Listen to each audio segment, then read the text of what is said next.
Nadagdagan pa ang bilang ng mga senador na sumuporta kay Senador Francis Escudero para manatili bilang Senate President. Nais naman ng isang senador na pag-usapan sa plenaryo ang pagkakaantala ng pag-convene ng impeachment court. Si Daniel Manalasta sa sentro ng balita.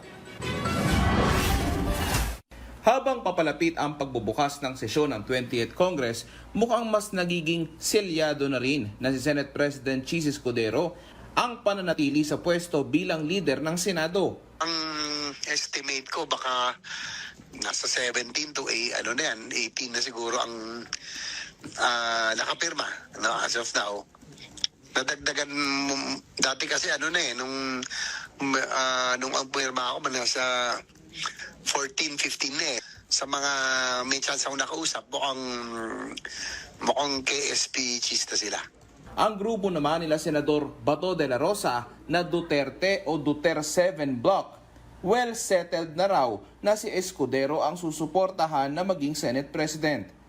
At kung sakaling umayaw si Escudero, pipili sila sa kanilang grupo na pangalawang opsyon. Our second option is somebody from within the Duterte 7 ang aming ipupus. Andiyan naman si Senator Jaime Marcos, andyan si Senator Bungo, andyan si Senator Marcolita, andyan si Senator Mark Villar.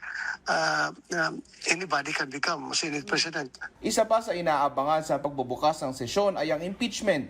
Pero lumalabas na sa August 4 pa magko-convene ang Senate Impeachment Court base sa tansya ng ilang senador. So probably by August 4, we can convene the the impeachment court and start hearing the cases of, start hearing the prosecutor, start hearing the defense team of Vice President Sara Duterte.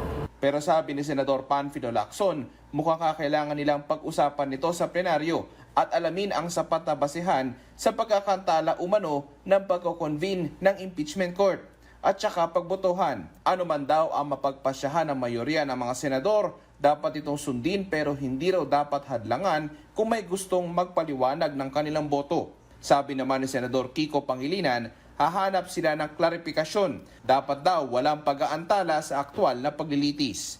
Daniel Manalastas para sa Pambansang TV sa Bagong Pilipinas.